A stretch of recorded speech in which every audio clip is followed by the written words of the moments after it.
So where do you even begin with a collapse this complete? Because Melania Trump's documentary didn't just stumble on release, it imploded.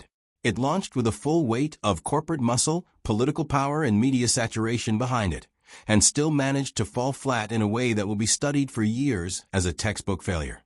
Calling it a disappointment would be generous. This wasn't a stumble. This was a public rejection.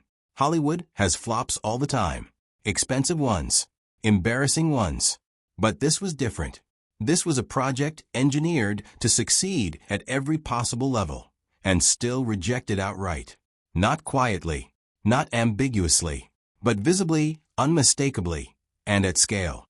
Start with the numbers, because they're almost surreal.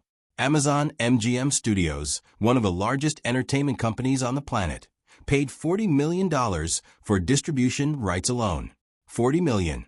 The highest price ever paid for a documentary. Higher than investigative exposés that reshaped public discourse. Higher than environmental films that altered policy debates. Higher than documentaries that changed laws, freed innocent people, or revealed corruption. And what did that historic price buy?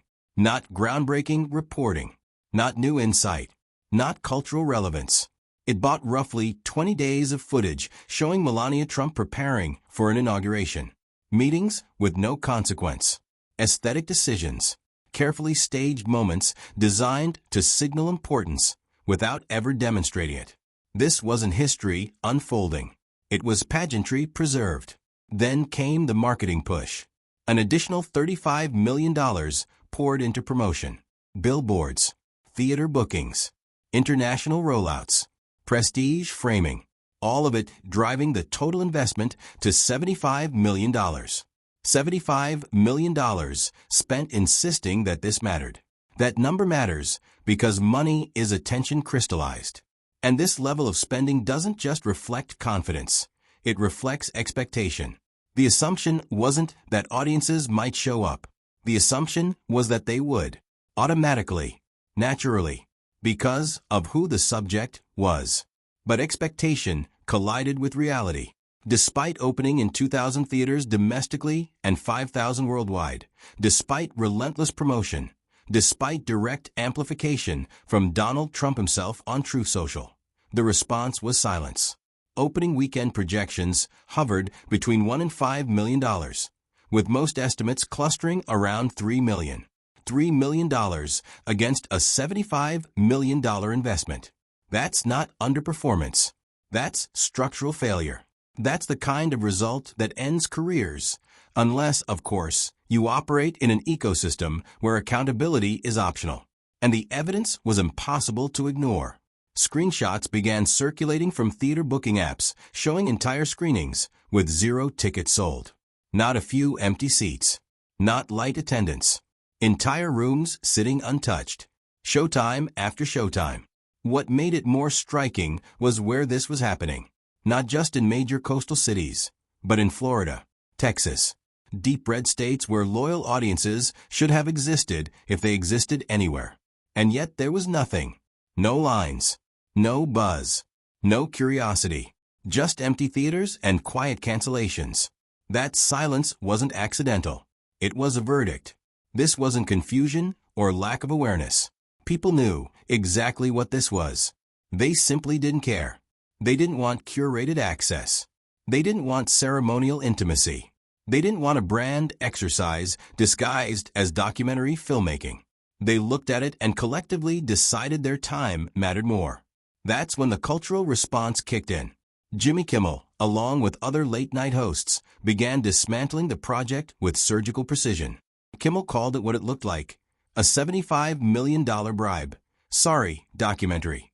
Produced under the thinnest possible veil of legitimacy. He compared its visibility to the Epstein files, noting that despite endless hype, no one was ever going to see it. The joke landed because it wasn't really a joke. It was an observation about cultural irrelevance masquerading as importance. When Melania claimed Donald Trump loved the film and called it a must-watch, Kimmel didn't miss a beat. He suggested Trump likely made it 8 minutes in before falling asleep into his popcorn. And the audience laughed because the image felt plausible. This is a man known for rejecting briefings longer than a page, suddenly portrayed as sitting through nearly 2 hours of slow, ceremonial footage. Then came the moment that crystallized the delusion at the heart of the project. Melania reportedly compared her documentary to Michael Jackson and the Rolling Stones, two of the most influential artists in modern history. Kimmel's response cut straight through the fantasy. He quoted Jackson's own lyrics, pointing out that when something is bad, you know it's bad. It was funny, but it was also revealing. And then there was the detail that spoke louder than any review. 2/3 of the New York film crew asked to have their names removed from the credits. Not critics, not activists. The people who worked on it. People who were paid and still chose distance over association. Kimmel noted that even the infamous Cats movie, a project that became a cultural punchline for its CGI nightmare, retained its credits. When professionals would rather be associated with cats than with your documentary, something has gone profoundly wrong. But the jokes only skimmed the surface. The real issue isn't embarrassment. It's waste. This wasn't just a failed film. It was a squandered opportunity on a scale most people will never have access to. Melania Trump had visibility, resources, and reach that advocates and organizers spend lifetimes trying to build. She could have used this moment to spotlight meaningful causes, to fund real initiatives, to direct attention toward issues that desperately need it. Instead, she chose herself. She reportedly walks away with $28 million personally, regardless of the film's performance. $28 million that could have funded nationwide anti-bullying programs, women's shelters, foster care resources, literacy initiatives, measurable change. What the public got instead was an extended commercial, carefully curated, publicly amplified, and institutionally endorsed. Because this documentary wasn't just released, it was embedded. White House screenings, premieres in 20 cities, presidential promotion.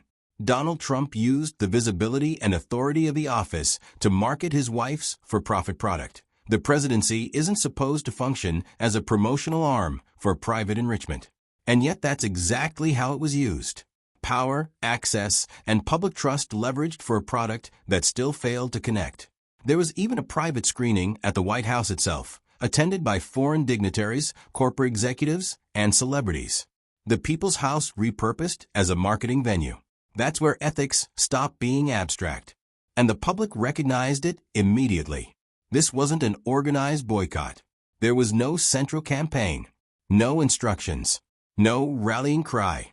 It was organic, instinctive. Americans from across the political spectrum independently reaching the same conclusion. Enough. Enough with the grifting.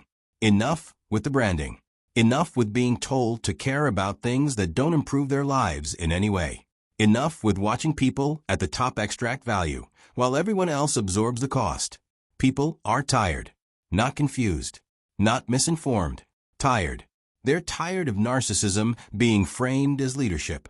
Tired of wealth being mistaken for relevance. Tired of being asked to invest emotional energy in projects that exist solely to enrich people who already have more than they could ever need. Regular Americans are dealing with rent that keeps rising, health care that remains unaffordable, student debt that never shrinks, and wages that lag behind reality. Against that backdrop, a multimillionaire profiting off a documentary about herself doesn't feel aspirational. It feels insulting.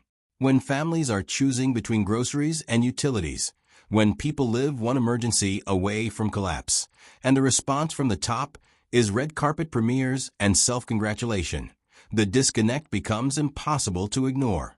This documentary also exposes a fundamental misunderstanding of leadership.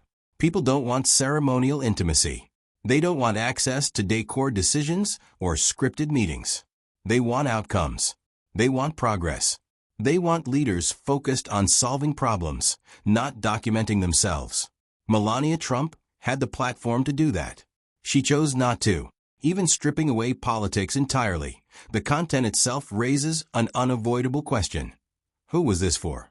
Even among loyal supporters, what is compelling about watching weeks of inauguration preparation? What insight does it provide? What value does it add? It isn't investigative. It isn't educational. And by most accounts, it isn't entertaining. It's simply footage of privilege in motion. And remember, this is exactly the version Melania wanted told. She had editorial control. She was an executive producer. Unlimited resources. Full backing. Maximum promotion. And still, people didn't show up. At some point, the conclusion becomes unavoidable.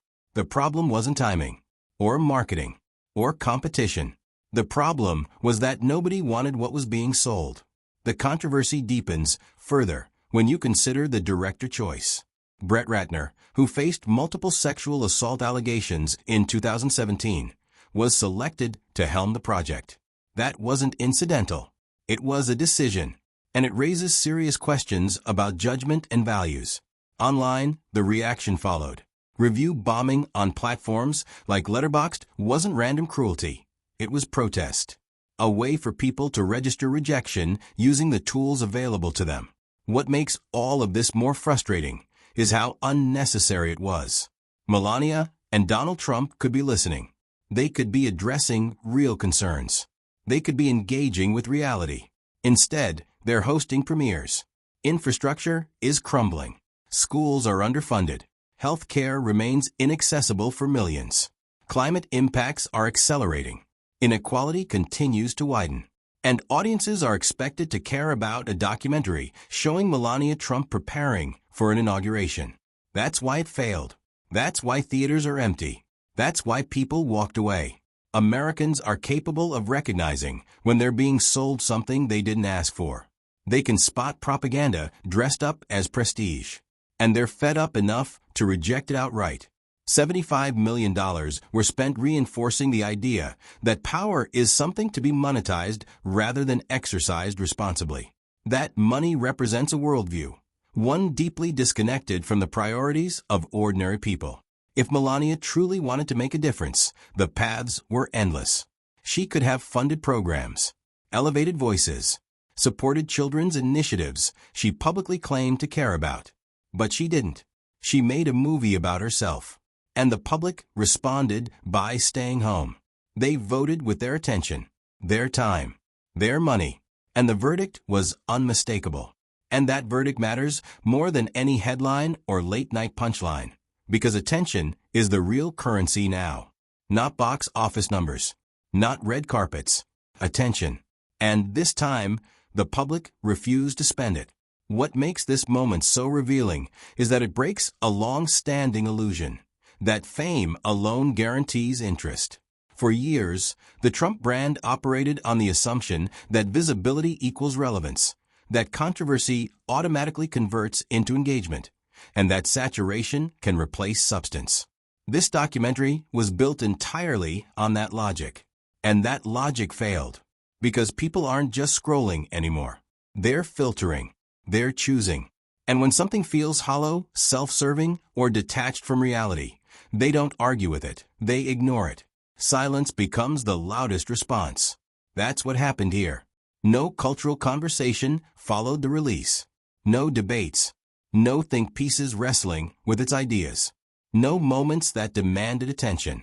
The documentary didn't spark outrage or admiration. It sparked apathy. And in media, apathy is fatal. Even the defenses were weak. Supporters couldn't point to revelations or emotional depth. They couldn't argue that it exposed hidden truths or reframed history.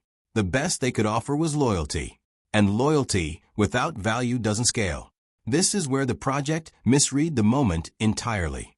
We're living in an era where people expect receipts, where claims are interrogated, where privilege is questioned, not admired. The old model, where power figures could demand attention simply by existing, doesn't work anymore. Audiences want meaning. They want honesty. They want something that acknowledges their reality instead of floating above it. And this documentary did the opposite. It presented insulation as insight, distance as depth, a carefully manicured version of life that felt less like a window and more like a wall. There's also something telling about how quickly the conversation moved on. In today's outrage economy, even bad content usually lingers. It gets memed, dissected, argued over. This didn't. It evaporated, which suggests something even more damaging than criticism. It suggests irrelevance. The irony is that this was supposed to humanize, to soften, to reintroduce Melania Trump not as a symbol, but as a person. Yet the result felt colder, not warmer, more distant, more removed from the lives of the people it was supposedly reaching. Because authenticity can't be staged at scale, and intimacy can't be purchased for $75 million. You either have something to say or you don't, and the audience can tell the difference. This failure also exposes a deeper fatigue with performative narratives, stories designed to polish images rather than confront truths. People are tired of being managed, tired of narratives that feel engineered instead of earned. When leaders and public figures use massive platforms to talk at people instead of listening to them, the disconnect widens. And eventually, that gap becomes impossible to bridge with marketing. That's the real takeaway here. Not that the documentary failed financially, not that it was mocked, but that it revealed how far removed certain elites have become from public sentiment. This wasn't a misfire. It was a signal that branding can't substitute for substance. That power doesn't guarantee persuasion. That audiences are no longer impressed by proximity to authority. They're interested in accountability. And perhaps most importantly, it shows that Americans aren't as divided as they're often portrayed. On this, there was surprising unity. Across ideologies, across regions, across backgrounds, people independently chose the same response. No thanks. They didn't protest outside theaters. They didn't flood comment sections with rage. They simply opted out. And opting out is powerful, because it starves systems that rely on constant engagement. This documentary wanted attention. It needed attention. And it didn't get it. In the end, the empty theaters weren't just empty rooms. They were mirrors, reflecting back a truth that couldn't be spun away. That this story wasn't necessary. That this moment wasn't earned. And that the public is done applauding self-importance dressed up as significance. You can buy distribution. You can buy marketing. You can even buy prestige. But you can't buy relevance. And this time, the audience made that unmistakably clear.